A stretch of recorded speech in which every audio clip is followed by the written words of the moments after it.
सबको पता है, बहुत सारे जर्नलिस्ट जो स्पोर्ट्स को कवर करते हैं उनको पता है कि कितने पावरफुल वो हैं, कितने बार के वो एमपी हैं, पैसा उनके पास है, पावर में वो बैठे हैं, पावर पोजीशन पे बैठे हैं। तो हम एथलीट को मतलब यही कि वो पहली बात तो हमारे पास धमकी आती है छोटी छोटी चीज़ों के लिए कि आपको जान से मरवा देंगे, जान से बढ़ के तो कुछ कौन देता है? ये उनके जो खास लोग हैं उनके फ़ोन पे नाम लीजिए। मतलब मैं नाम जब जरूरत होगी मैं नाम लूँगी, मैं ऐसे ओपन में नाम लूँगी तो मेरे लिए भी एक लीगली मेरे लिए भी वो हो जाएगा, लेकिन हाँ जब जरूरत होगी मैं नाम भी लूँगी। टोक्यो ओलंपिक्स के बाद में फेडरेशन के ही खास बंदे हैं। टोक्यो ओलंपिक्स के बाद में मेरे पास जब मैं प्रधानमंत्री जी से मिली, मैंने शिकायत किया, प्रधानमंत्री जी ने मेरा सपोर्ट किया, मेरे को 2 साल के लिए बैन कर रहे थे इनडिसिप्लिन में, जबकि मेरा कोई गलती नहीं था।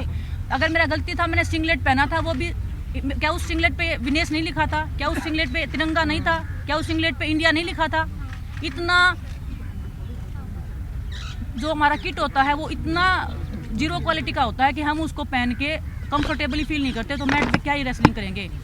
और मेंटल कितना वो होता है कि हम अगर अच्छे से कॉस्ट्यूम नहीं पहन रहे, हमारी फैमिली देख रही है, अच्छे से किट नहीं पहन रहे हैं, तो मैंने सिर्फ वो सोच के कि ओलंपिक्स में आई हूँ, मेरे माइंड में 1% कहीं पे ये नहीं होना चाहिए कि ये हो रहा है, सिर्फ मेरा रेसलिंग पे फोकस होना चाहिए, इस करके मैंने वो कॉस्ट्यूम पहना था। विनेश के बारे में आपने पीएम को बताया था? जी, मैंने सब बता रखा है। सर ने बात की थी, उन्होंने बोला था कि कुछ नहीं होगा, और भगवान की दया से मैं ठीक हूँ, क्योंकि मेरे को तो यकीन भी नहीं था कि टोक्यो के बाद में वो बंदा मेरे को जिंदा रहने भी देगा कि नहीं रहने देगा। इतना टॉर्चर मेरे को मेंटली किया था। बहुत सीरियस एलिगेशन लगा रही हैं आप ये। मैं सीरियस लगा रही हूँ क्योंकि मेरे साथ हुआ है, आपके साथ होगा तो शायद आप भी बोलेंगे। हम जितने भी एथलीट हैं, हम झूठ की कमाई नहीं खाते, हम सच पे जिंदा हैं, हम सच्चे हैं, तो आज हम यहाँ पे खड़े हैं।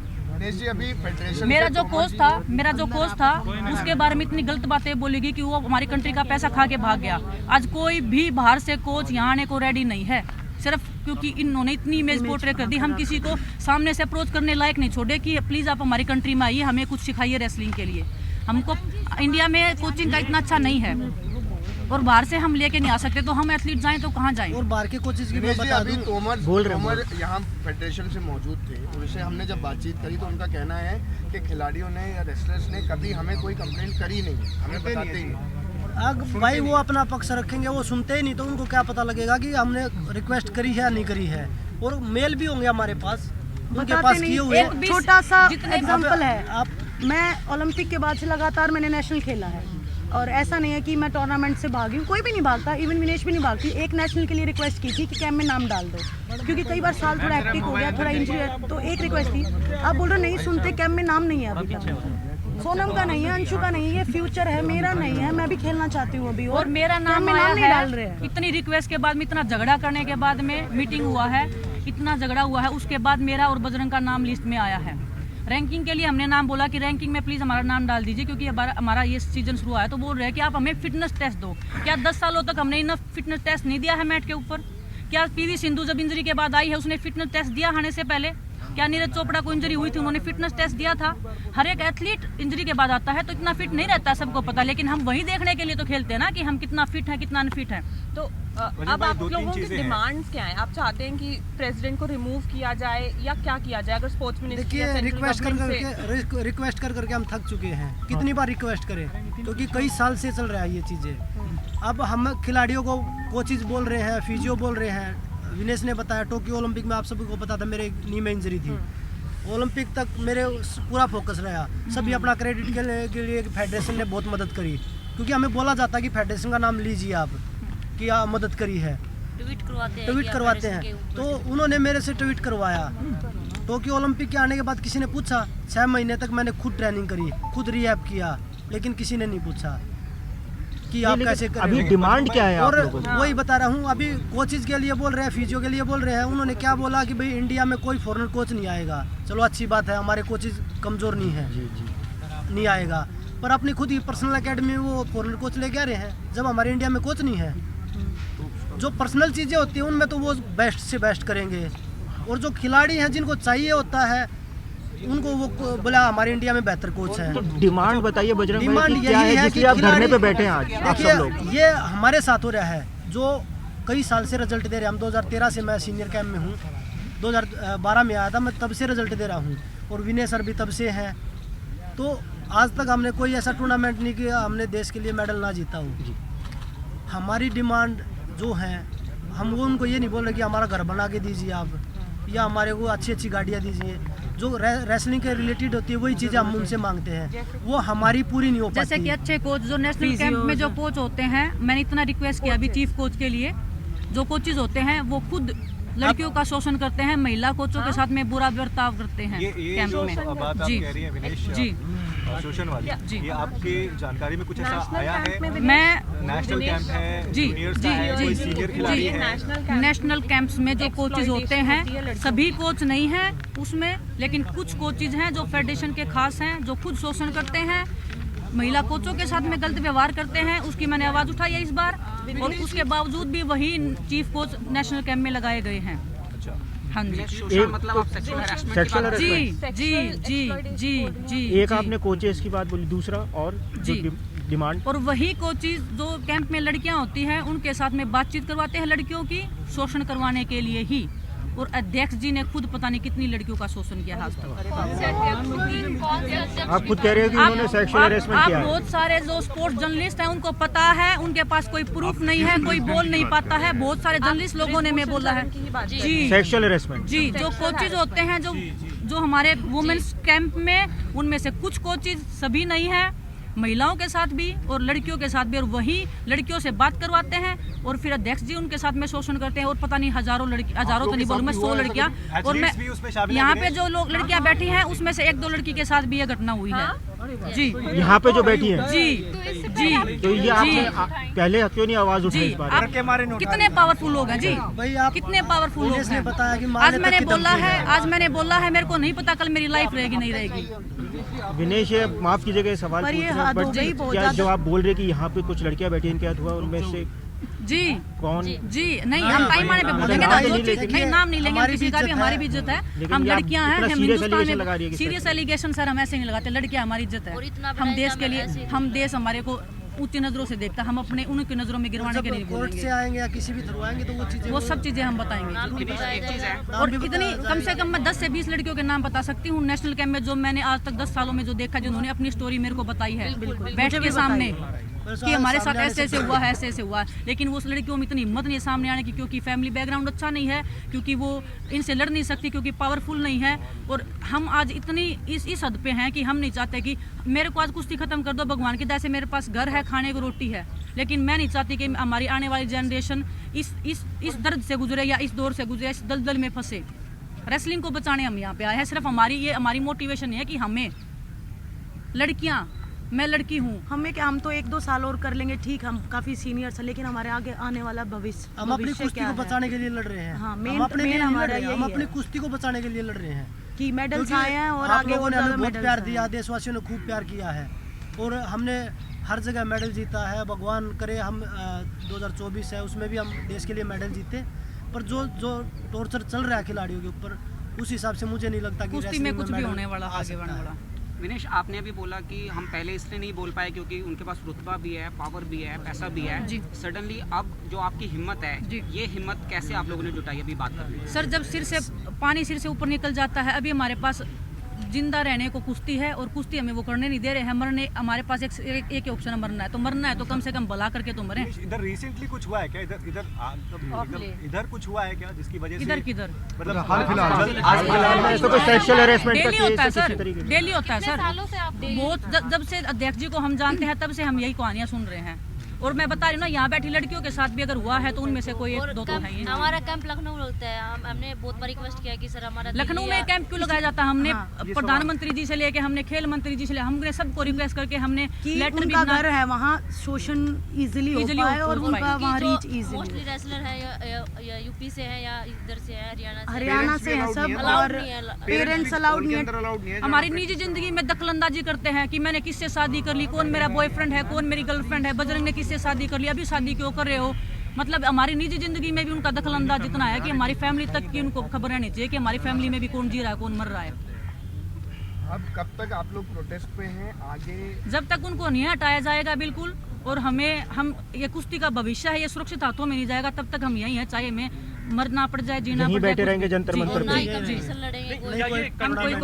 ये धरना कंटिन्यू रहेगा? साल बहुत इम्पोर्टेंट है जब तक कार्रवाई नहीं होगी। तो क्या कंप्लीटली बिल्कुल भाई, हम कोई भी टूर्नामेंट नहीं खेलेंगे चाहे, क्योंकि हम अपनी कुश्ती का भविष्य अंधकार में नहीं डाल सकते। अगर हमने आवाज़ उठाई है तो हम अपनी कुश्ती को दोबारा से जिंदा करवा के ही छोड़ेंगे, चाहे उसके लिए हमें आप कुछ ये भी कह रहे करना हैं जब पड़े। तक W5 प्रेसिडेंट को नहीं हटाया जाता है आप में से कोई भी किसी भी कंपटीशन में पार्ट नहीं लेगा। कोई बात नहीं, नहीं। और जहाँ धरने पे बैठे रहेंगे। आप बताइए ना, जो बंदा इतने सब अगर कर्म कर रहा है, इतने अच्छे कर्म जो कर रहा है, उसको अध्यक्ष पद पे रहने का एक है क्या अधिकार है? कितनी ही मैं बता रही हूँ, कितनी ही लड़कियों की स्टोरी मेरे को पता है जिन्होंने सामने बैठ के रो रो के हमें स्टोरियाँ सुनाई है नेशनल कैंप में, लेकिन हम कर क्या सकते हैं? बजरंग विनेश, आपने स्पोर्ट्स मिनिस्ट्री से कोई बात करने की कोशिश की है? कुछ बात हुई है वहाँ पर? अभी हमने किसी से बात नहीं करी है, और अभी हम कॉन्फ्रेंस आप लोग पहुंचाएंगे वो चीज़ें, तो वो सभी देखें। हमारी रिक्वेस्ट सिर्फ प्रधानमंत्री जी से और गृह मंत्री जी से है कि हम उनसे मुलाकात करके हम अपना सारा जो आप नाम पूछ रहे थे, हम उनके सामने वो चीज़ें बता भी सकते हैं, और वो ही इस चीज़ मुद्दे को हटा सकते हैं। मतलब लड़कियों के नाम जो जिनके साथ बजरंग, ये भी है कि आप जहाँ तक देखा गया है कि जब कभी भी है ना खिलाड़ी फेडरेशन के अगेंस्ट में आके खड़े हो जाते हैं तो फेडरेशन उनके पीछे पड़ जाती है। ठीक है, आप लोगों तो अपने करियर के उस पड़ाव पे है कि जहाँ 1-2 साल और, बट काफ़ी यंग जो आपके साथ अब बैठे हैं, सोनम है, अंशु है, जिनका करियर भी बहुत आगे है, वो लोग भी कहीं आपको क्या लगता है सर, जिस तरह से शोषण हो रहा है, ये लोग वहाँ तक पहुँच पाएंगे क्या? मैं कितना मैं फेडरेशन करियर खत्म करने पे आ जाती है। मेरा अभी तक ओलंपिक्स में मेडल नहीं आया है, मैं 2024 की तैयारी करी हूँ, मैं कोई बहुत ज़्यादा सीनियर या मेरी ओवर एज नहीं हुई है, लेकिन मैं फिर भी यहाँ आई हूँ ओलंपिक्स के लिए। मैं जी रही मर रही हूँ। अगर मेरा मेडल नहीं आया ना तो शायद मैं ये भी सोचूँ कि मैं मर भी जाऊँ उस मेडल के लिए। कोई ये भी बोल रहा है कि मरने के बाद वो मेडल मिलेगा, मैं मरने को भी तैयार उस मेडल के लिए। वो बंदा मेरे को हर दिन मेंटली टॉर्चर कर रहा है, हर दिन हर एक चीज़ के लिए। हर कोई भी परमिशन है, नाम लेना है, हर दिन पैरों में गिड़गिड़ाओ, भीख मांगो, ये करो वो करो। तो मर्जी हैं जो हमारे रेसलिंग में असिस्टेंट सेक्रेटरी के पोस्ट पे वो बैठे हैं। जो भी बच्चे जाते हैं, कभी उनको गिफ्ट देते हैं, कभी घी देते हैं, कभी दूध देते हैं, कभी पैसे देते हैं, तब उनके नाम डालते हैं कैंप में। कोचेज़ के नाम डालते हैं इंटरनेशनल कैंप के लिए पैसे लेके। जो टोक्यो ओलंपिक्स में जो वुमेंस टीम के साथ में जो एक कोच गया था, राजीव तोमर, वो उनको वुमेन्स रेसलिंग का कुछ भी नहीं पता, ना कभी वो हमारी टीम के साथ में थे कभी भी, क्योंकि उनको रेलवे में प्रमोशन होना था तो उनको टोक्यो ओलंपिक से भेज दिया गया पैसे लेके, और उसके बाद में हमारा क्या रिजल्ट रहा? 0। ना हमारे साथ फिजियो है, ना हमारे पास कोई भी अच्छा कोच है, तो रिजल्ट क्या रहेगा? अच्छा विनेश, इस बार टोक्यो ओलंपिक्स में वैसे देखिए बहुत सारी बातें हमें पता है, लेकिन कुछ ऐसी चीज़ जो आप यहाँ बताना चाहें जो अभी पर्दे के पीछे है, जिसका हमारे रेसलिंग के मेडल्स पे असर आया हो? मतलब आप जी, मैंने बता दिया कि हमारे पास फिजियो नहीं था। तो टोक्यो ओलंपिक्स में कोविड के पहले कुछ बोला गया हो आपको ऐसा जिससे आप डिस्टर्ब हुई? जो कोचेज लगाए जाते हैं ना, वो आपको हर दिन ब्रेक करते हैं मेंटली। जो कोचेज हमारे साथ में थे वो मेंटली आपको ब्रेक करें, हर दिन आपको कीड़े की तरह खा रहे हैं, आपको पता भी नहीं लगता कि कब खा गई। आपकी हर चीज़ को अनडिसिप्लिन करार दिया जाता है। आप पानी भी अगर उनकी परमिशन के बिना पी लिया ना तो आप अनडिसिप्लिन हो उनकी नज़रों में। फिर आपको फेडरेशन कॉल करके बोलेगी कि आपने पानी कैसे पी लिया हमारे बिना पूछे। आप ये बताइए, किसी भी फेडरेशन किसी एमपी की कोठी में है, उसका स्पेशल पर्सनल ऑफिस होता है। बिल्कुल। और रेसलिंग फेडरेशन जो है वो प्रेसिडेंट के घर पे है। बट इस बारे में आप लोगों ने कभी भी स्पोर्ट्स मिनिस्टर किसी को संज्ञान में क्यों नहीं लेकर आए ये बात? ठीक है, फेडरेशन प्रेसिडेंट तो पावरफुल है, वही लेकिन बोल रहे ना, मारने तक की धमकी आ रही है, तो कौन बच्चा खिलाड़ी पीछे खाइए, मरने के लिए तैयार है। सोच समझ गया है आगे सभी प्लेयर। और ये देख लो, आप पूछ रहे थे कि कितने जने अपना करियर दाव पे लगा के आए हैं। कईयों के पास तो नौकरी भी नहीं है, स्ट्रगल कर रहे हैं नौकरी के लिए, पर करियर दाव पे लगा के भी यहाँ आए। बजरंग विनेश, आप दोनों ने कहा कि हमको मारने की धमकी दी गई, उसका कारण क्या बताएगा कि क्यों दी गई, क्या कारण है? क्योंकि मैंने प्रधानमंत्री जी को उनकी शिकायत कर दी थी, जो मेरे साथ हुआ था टोक्यो के बाद में। उन्होंने मेरे को बुलाया था, जब मैं मेरी फैमिली के साथ गई थी, उन्होंने मेरे को अच्छा टाइम दिया। मेरे को वही समझ में नहीं आता ना कि देश के प्रधानमंत्री अपने घर पे भी आपको बुलाने का टाइम दे रहे हैं, आपकी फैमिली से मिल रहे हैं, उन्होंने मेरे को मिलने तक का टाइम नहीं दिया। मेरी फैमिली ने, मेरे हस्बैंड ने, मैंने इतना रिक्वेस्ट किया। मैं बजरंग को पूछो, जब मैं मोदी जी के प्रोग्राम में गई थी, बजरंग के सामने मैं रोने लगी थी। बजरंग ने भी बोला कि सर बात तो करो, उन्होंने मेरे से बात तक नहीं की। मैंने बोला था, मगर जी बालक है, माफ़ कर दो, कोई नहीं, आप ही के बच्चे हैं, आप भी तो कुश्ती के लिए काम कर रहे हो। पर फिर भी बोला कि भाई नहीं, ज़्यादा हवा में उड़ रहे हैं, ये थोड़ा कंट्रोल होने दो। क्योंकि आपने वो इशू पीएम के सामने रेज किया जी, तो जी कि आप जाके या तो उनसे बात कर लो जाके अध्यक्ष जी से, नहीं तो आपको या तो आपका करियर खत्म ही कर देंगे रेसलिंग से, आप भूल ही जाना रेसलिंग करना। तो क्या ही होता है? फेडरेशन से नहीं, फेडरेशन के लोगों से फोन आए हमारे पास। कभी नेताजी ने डायरेक्टली कॉल करके जी नहीं, उनके खास लोग बहुत है जिनको जरूरत ही नहीं पड़ती। मैडम, आप लोग देश की शान है, आप गंभीर आरोप लगा रही है कि जान से मारने की धमकी मिल रही है, यौन शोषण कर रहा है अध्यक्ष। तो जब आप इतनी हिम्मत जुटा रहे हैं कि आप मीडिया से बात कर रहे हैं, क्या इसकी पुलिस में शिकायत आप लोग देंगे और अब तक क्यों नहीं दी है? सर हम आपको वही बता रहे हैं कि इतनी हिम्मत जुटा के हम पहली बार हम रेसलर इकट्ठा हुए हैं। सब रेसलर इतने डरते थे कि अगर हमने एक दूसरे से बात भी कर ली ना तो पता नहीं क्या ही हो जाएगा। मैंने बजरंग को बता दिया ना क्या मतलब ऐसे ऐसे चल रहा है। करेंगे क्या पुलिस में कंप्लेंट? देखिए जितना भी होगा पॉसिबल हम सब कुछ करेंगे। अभी अब इतना ओपन में ही आ गए हैं। क्या अपील करेंगे प्राइम मिनिस्टर से या फिर स्पोर्ट्स मिनिस्टर से? यहाँ से आप लोग क्या अपील करना चाहेंगे? अपील तो यही है कि स्पोर्ट्स में ऐसे लोग नहीं होने चाहिए और इतना हरासमेंट जब हमने सहा है तो किसी भी स्पोर्ट्स में ऐसा नहीं होना चाहिए। सिर्फ रेसलिंग में नहीं, कोई प्रेसिडेंट को जी हटाना चाहिए। प्रधानमंत्री जी जी सिर्फ रेसलिंग फेडरेशन के खिलाफ में हमारी शिकायत है। हम नहीं चाहते कि फेडरेशन प्रेसिडेंट के खिलाफ किसी दोबारा से ऐसे हाथों में जाए। जो खिलाड़ी बैठे हैं यहाँ पे, जो खिलाड़ी हमारे पुराने खिलाड़ी हैं, सभी साथ में। ये नहीं कि हम यहाँ 20-30 लोग बैठे तो हम ही साथ में हैं। अगर हमें अगर भीड़ इकट्ठा करना है ना, हम नहीं चाहते कि भाई यहाँ पे प्रदर्शन करें या लोगों को परेशान करें, हम वो चीज़ नहीं चाहते। तो हम इसीलिए चाहते हैं कि भाई एक शांतिपूर्वक जो एक मुद्दा है उसको निपटाया जा सके। नहीं तो अगर भीड़ करनी होगी तो कल को यहाँ 2-3 हज़ार आदमी जो रेसलिंग करते हैं बच्चे, पर हम नहीं चाह रहे क्योंकि उनकी ट्रेनिंग डिस्टर्ब होगी। हम लड़ रहे हैं उन बच्चों के लिए। हमारा कैरियर तो 24 तक का है, ज़्यादा से ज़्यादा 26 तक कर लेंगे, 28 तक कर लेंगे। 28 से आगे तो हम नहीं जाएंगे। पर जो रेसलिंग का जो भविष्य दब रहा है ना, हम उसको बचाने में लगे हुए हैं। हम यहाँ से जब जाएंगे जब हमारा फैसला हो जाएगा, न्याय हो जाएगा। और भी रेसलर्स आपकी इस मुहिम में जुड़ेंगे? बहुत रेसलर वेट कर रहे हैं सर, बहुत। अभी हमें किसी को बताया नहीं था। हम नहीं है जो कंपटीशन नहीं खेलेंगे, हम नहीं है प्रोटेस्ट करने वाले। हम सिर्फ एक चेहरा है उनके कि हमारे फेस वैल्यू है, इसीलिए हम उनके लिए आए हैं। जैसे कि बजरंग ने बताया, हम तो 28 मैक्सिमम 28 तक कर लेंगे। उसके बाद का फ्यूचर जो जूनियर रेसलर हैं जो हमारे खुद के अखाड़े में हैं, उन्होंने तो अपने कर रहे लड़के को बिठा दिया उपाध्यक्ष बना के। प्रतीक दूसरा करण को, शायद करण को बनाया, पता नहीं मेरे को। हाँ किसी लड़के को बनाया, पता नहीं मेरे को। प्रतीक जो क्या मतलब सारी जो जैसे सारी घर से ही चलाना चाह रहे हैं फेडरेशन को। और लड़कियों की छोटी से भी छोटी चीज़ है ना, वो हमारी नेशनल कैंप की, वो हमारे नेता को पता होती है। चाहे हमारे कैंप में कुछ भी हो वो उनको पता होती है। कोचेस क्योंकि वो बताते हैं। जी कोचेस ऐसे लगाए जाते हैं ना कि उनको समाचार पत्र बने के मतलब न्यूज रिपोर्टर बने के बात बोलते हैं कि विनेश ने आज कैसे किया, मसाला क्या excitement किया, मिलता कैसे बैठी, कैसे चली, वो तक न्यूज आती है। जो हमारे तोमर जी हैं जी, नेशनल कैंप में एक सेकंड जितने रुको भाई, सबके साथ आपकी बात हुई, सब आपके सपोर्ट में यहाँ इसमें खिलाड़ी सब तंग है सभी जी, साथ सब हैं। तंग है जी, सब सब किसी परेशान है। बस वो ये चाह रहे थे कि हमारे आगे कौन खड़ा हो जाए। तो वो हम खड़े हैं जान की परवाह किए बिना, चाहे हमारे साथ कुछ भी हो जाए, हम आगे बढ़ेंगे। अब अभी लेटेस्ट जो नेशनल बजरंग भाई, अभी नेशनल जो लेटेस्ट नेशनल हुआ था, अभी मैं आपको बता दूं, जो अभी विशाखापट्टनम में हुआ था दिसंबर में। पहले दिन ग्रीको रोमन का था, फ्री स्टाइल का था, दूसरे दिन ग्रीको रोमन का था, तीसरे दिन लड़कियों की कुश्ती थी। मैं खुद गया था क्योंकि संगीता वहाँ पे पार्टिसिपेट कर रही थी। उन्होंने सुबह वजन था 8 से 8.5। उन्होंने उसी दिन जो लड़कियों का जो उस दिन कुश्ती थी उस दिन कर दिया 7 से 7.5। एक लड़की है अंतिम जो अभी जूनियर वर्ल्ड चैंपियन बनी है, उसका वेट नहीं आया। क्यों नहीं आया? क्योंकि उसको टाइम नहीं मिला। 7 बजे रेसलिंग हॉल खुला, 7 बजे वेट शुरू हो गया। तो वेट कहाँ से घटाएगी वो? ऐसे होटल बच्चे के लिए करते नहीं कि भाई जिम की सुविधा हो, वो ट्रेनिंग कर ले, वजन कम कर ले। तो वो रूल क्या बताया? मका जी इस लड़की का वजन रह गया। मैंने खुद फोन किया, मैं इस लड़की का वजन रह गया। बोला भाई ज़्यादा वो हो जाएगा प्रॉब्लम। मका जी 8 से 8.5 बजे का टाइम है वो, आप उसको टाइम दो ना। बोला नहीं आज थोड़ा जल्दी है। मैं किस लिए जल्दी? आज बोला टिकट करवा रखी है जाने की वापसी। अरे भाई आप टूर्नामेंट 3 दिन का करवा रहे हो, आप 23 की जगह 25 का करवा रहे हो, 26 की टिकट करवाओ ना। आप रूल होता है कि वेट के बाद आपको 2 घंटे का रेस्ट मिलता ही मिलता है। जो रूल है वे अभी जो रैंकिंग सीरीज करवा रखी है गोंडा में, आज आप सभी पत्रकार गेम को फॉलो करते हैं। अभी हमारा रेसलिंग का किसी पहले दिन वजन होता है? डे टू डे होता है। 2 घंटे बाद कुश्ती स्टार्ट हो जाती है। रैंकिंग सीरीज का उन्होंने कैलेंडर निकाल रखा, पहले दिन 5:30 बजे वजन है। तो उनके खुद के रूल है। जो बच्चे उसमें पार्टिसिपेट करते हैं उनसे 1000 रुपये एंट्री फीस ली जाती है। रहने का, खाने का, आने जाने का वो खुद पे करते हैं।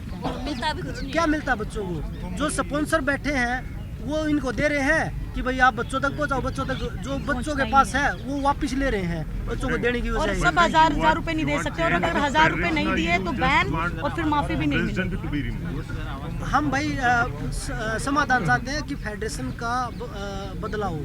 बजरंग, आपने बात करी कोचेस की, सेक्सुअल हरेसमेंट अभी की, मैं आपको जान से बताऊं, मारने मेरा की, कोच और है। भी कोई कंप्लेंट अभी जो मेरा फैक्ट्री कोच है। से हाँ, लेकर- एक सेकंड जो हमारे जनरल सुनिए आप। एक मिनट, अभी मेरा कोच है सुजीत मान जी। सुजीत मान जी है, जी, जी। अभी द्रोणाचार्य मिला है। भारत सरकार ने जो कोच का बेस्ट अवार्ड होता है वो दिया है, अब उनका कैंप में नाम नहीं है। क्यों नहीं है?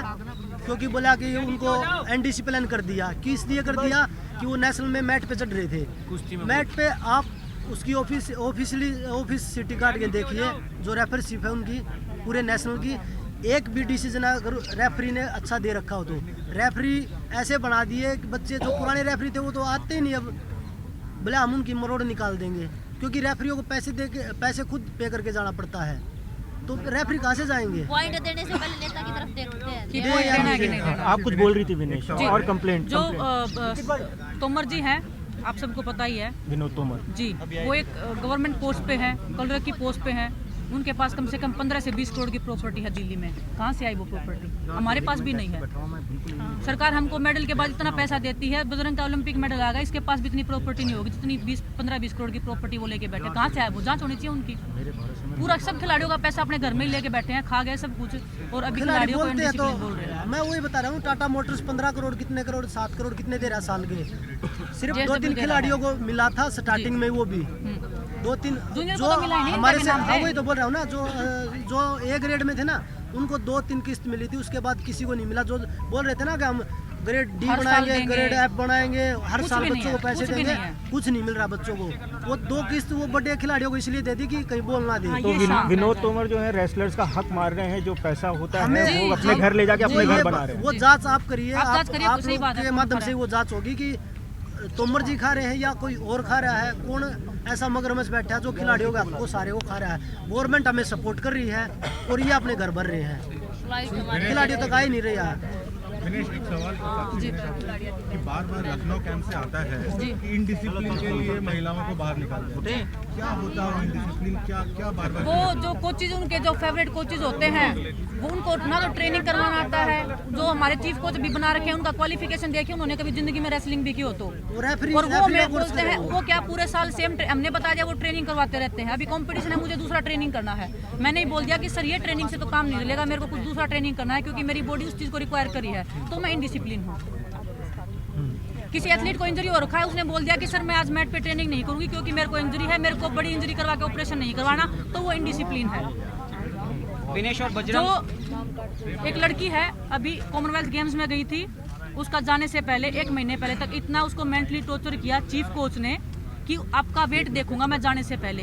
वो कौन है वेट देखने वाले? और मुझे याद आ रहा विनीश, वहाँ पर भी कुछ हुआ था, क्योंकि वो लड़की को जबरदस्ती पुश किया गया। 10 दिन पहले कंपटीशन से उसका वेट देखा गया है, वो लड़की का ब्रॉन्ज मेडल वहाँ पे आया है। उस लड़की की गलती कहाँ है? वो जूनियर की है, वो बोल नहीं सकती। क्या उस कोच पे कोई एक्शन हुआ इस चीज़ को लेके? मैंने उस कोच को क्लियर बोला कि आप ये गलत कर रहे हो।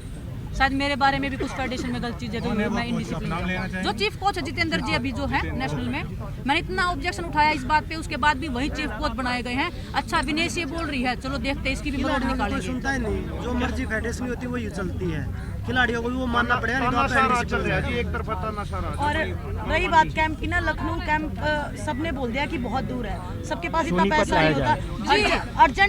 अर्जेंट आना पड़ेगा, तो या तो ट्रेन में स्लीपर क्लास में या बाथरूम के साथ बैठ के आओ। जिसके पास पैसा नहीं है, अर्जेंट फ्लाइट टिकट कोई अफोर्ड नहीं कर सकता है। लखनऊ कैंप क्यों है? सोनीपत लाया जाता है। कोई पास में लगाया जाए ना, दिल्ली लगा ऐसे लगाओ, ये नहीं बोल रहे जितने भी सोनीपत लगाओ। नहीं, सोनीपत में क्यों नहीं लगाते? हमारी क्या बोलते राजधानी हैं? के इर्द गिर्द लगाओ। कि सोनीपत बाय में फ्लाई करना हो तो हम इजीली कर सकते जो हैं। मेंस जो टीम है उसके साथ में क्यों नहीं लगाते हैं कि ये आस्की लड़ाएंगे? क्या स्पोर्ट्स पर्सन आस्की लड़ाने के लिए कैंप में जा रहे हैं? अब तक उन्होंने क्या रिजल्ट दिलाया वो हमें। क्या करते हैं? वो खुद का अपना बता रहे हैं कि मैं क्या कर रहा हूँ और हम आस्की लड़ाएंगे। हम अगर मेंस को कैंप के साथ में है, बजरंग मेरे से इतना सीनियर है, उसको इतना एक्सपीरियंस है, लड़कों का रेसलिंग अलग है, हम कुछ ना कुछ उनसे सीखेंगे ही। और क्योंकि कोचेज कितना फायदा हमें होगा।